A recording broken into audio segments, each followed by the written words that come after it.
Ukraine रूस के युद्ध के बाद पश्चिमी देश रूस के खिलाफ हो गए हैं। इन देशों ने युद्ध को रोकने के लिए रूस पर कई कड़े प्रतिबंध लगा दिए, जिसके चलते रूस की अर्थव्यवस्था पूरी तरह से कमजोर हो गई है। आयात निर्यात में लगी रोक के कारण रूस की आमदनी लगातार घटती जा रही है।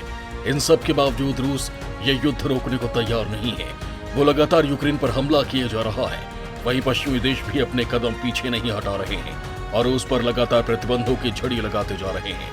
इन प्रतिबंधों में जो सबसे बड़ा नुकसान हुआ है वो है कच्चे तेल के आयात निर्यात का व्यापार। युद्ध के बाद यूरोपियन यूनियन ने रूस से तेल आयात न करने का फैसला किया है। इन प्रतिबंधों के मुताबिक दिसंबर तक यूरोपीय यूनियन के सभी 27 देश यूरोप से तेल खरीदना बंद कर देंगे, जो रूस के लिए सबसे बड़ा आर्थिक झटका है, क्योंकि रूस की आधी से ज्यादा अर्थव्यवस्था कच्चे तेल और प्राकृतिक गैस के निर्यात पर ही टिकी है। ऐसे में रूस के सामने भारी आर्थिक संकट पैदा हो गया है। लेकिन जहां रूस को भी इससे हानि है, वहीं यूरोपीय देशों को भी काफी नुकसान हुआ है।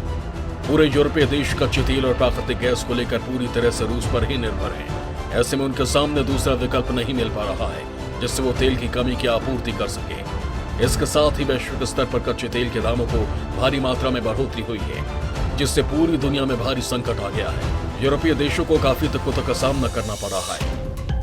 लेकिन इन सब में जहां दूसरे देशों को भारी नुकसान हुआ है, वहीं भारत को सबसे ज्यादा फायदा हुआ, वो भी इतना कि वो अपनी अर्थव्यवस्था में भारी उछाल ला सकता है। ऐसा क्यों है कि जहां पूरी दुनिया में संकट आ रहा है और भारत को फायदा हो रहा है? इस सवाल का जवाब मैं आपको इस वीडियो में जरूर बताऊंगा। तो इन सवालों का जवाब जानने के लिए आप ये वीडियो अंत तक जरूर देखिए। दोस्तों, भारत में हमेशा आपदा में अवसर निकालने का हुनर रहा है। मुसीबत चाहे कैसी भी हो, उसका सामना भारत की जनता ने बखूबी किया। जब पूरा विश्व रूस के खिलाफ खड़ा हो गया और उसके खिलाफ कड़े प्रतिबंध लगा दिए गए, तो भारत को भी इसमें शामिल होने पर जोर डाला गया। लेकिन जैसा कि भारत की हमेशा कूटनीति पर चलने की नीति रही है, उसी के तहत भारत ने किसी एक का पक्ष नहीं लेते हुए तटस्थ रहने का फैसला किया। इसके साथ ही भारत ने रूस के साथ अपनी गहरी दोस्ती को भी निभाया। भारत का यह फैसला यूरोपीय देशों को रास नहीं आया। वहीं जब पूरे यूरोपीय देशों ने जब रूस के साथ तेल खरीदने पर रोक लगा दी, तो भारत ने रूस से तेल खरीदने की पहल की। वैसे तो भारत कच्चे तेल के मामले में रूस पर ज्यादा निर्भर नहीं है। वो अपने कुल आयात को 1% भाग ही तेल से खरीदता आया है, लेकिन हथियारों के मामले में वो रूस पर ही निर्भर है। लेकिन युद्ध के बाद जहां रूस प्रतिबंधों के कारण व्यापार नहीं कर पा रहा था, वहीं भारत के तटस्थ रहने के फैसले के बाद जब रूस ने भारत को सस्ते दामों पर तेल निर्यात करने की पेशकश की, तो भारत ने इसके लिए हाँ कर दिया और दोनों देशों के बीच तेल का आयात निर्यात शुरू हो गया। लेकिन दोनों देशों का व्यापार यूरोपीय देशों को नागवार गुजरा। उन्होंने भारत से रूस के साथ व्यापार नहीं करने पर जोर डाला, लेकिन उसके बाद भी भारत अपने फैसले पर तटस्थ रहा। वहीं दूसरी तरफ जब तेल की किल्लत शुरू हुई, तो यूरोपीय देशों ने रूस से तेल नहीं खरीदकर भारत से तेल खरीदने की पेशकश की। ऐसे में यूरोप के इस फैसले से भारत के लिए एक बड़ी इकोनॉमिक अपॉर्चुनिटी तैयार हो गई, या फिर कहें कि भारत को अपने आर्थिक विकास के लिए एक सुनहरा अवसर प्राप्त हो गया। अमेरिका और सऊदी अरब के बाद रूस दुनिया में कच्चे तेल का तीसरा सबसे बड़ा उत्पादक है। यहाँ से रोजाना करीब 50 लाख बैरल क्रूड ऑयल का निर्यात किया जाता है। निर्यात का 50% से ज्यादा हिस्सा यूरोप को सप्लाई होता है। वहीं यूरोपीय यूनियन हर दिन तेल के लिए $45 करोड़ और गैस के लिए $40 करोड़ रूस को देता आया है।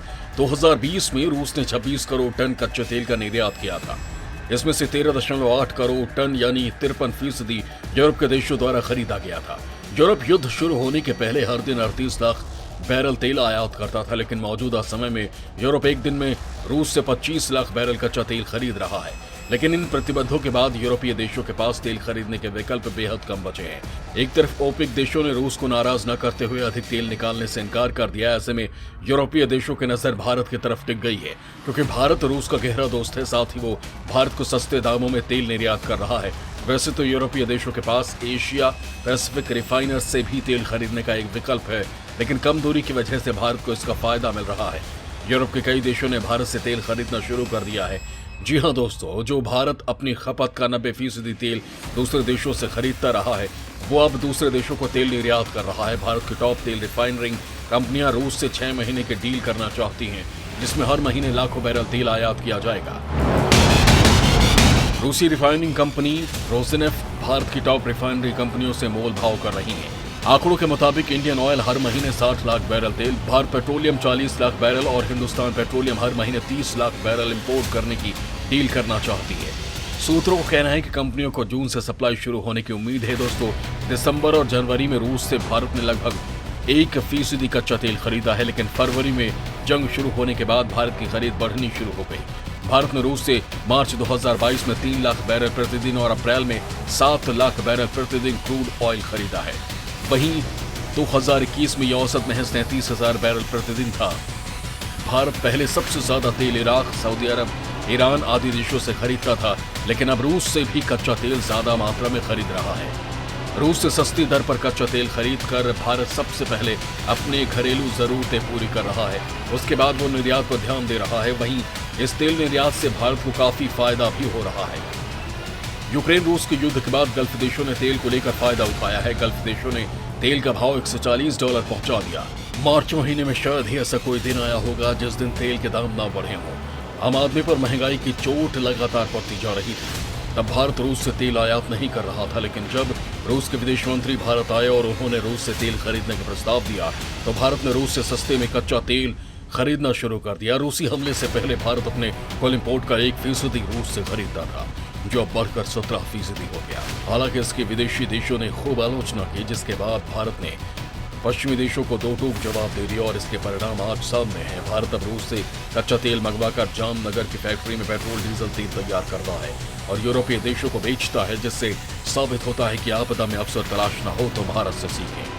दूसरी तरफ अगर पश्चिमी देशों के प्रतिबंध का दौर लंबा खिंचता है तो भारत को इससे भरपूर फायदा होगा। अंतर्राष्ट्रीय बाजार में क्रूड ऑयल की कीमतें $100 प्रति बैरल को पार कर गई हैं, जबकि भारत को रूस इसमें $30 का डिस्काउंट दे रहा है।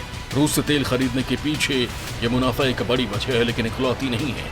भारत और रूस के कारोबार की जड़ें आजादी के वक्त से जुड़ी हुई हैं। जब भारत की कोई क्रेडिट हिस्ट्री नहीं थी और करेंसी भी कमजोर थी, उस वक्त रूस उन गिने चुने देशों में था जो भारत को सामान बेचकर रुपए में पेमेंट स्वीकार करता था।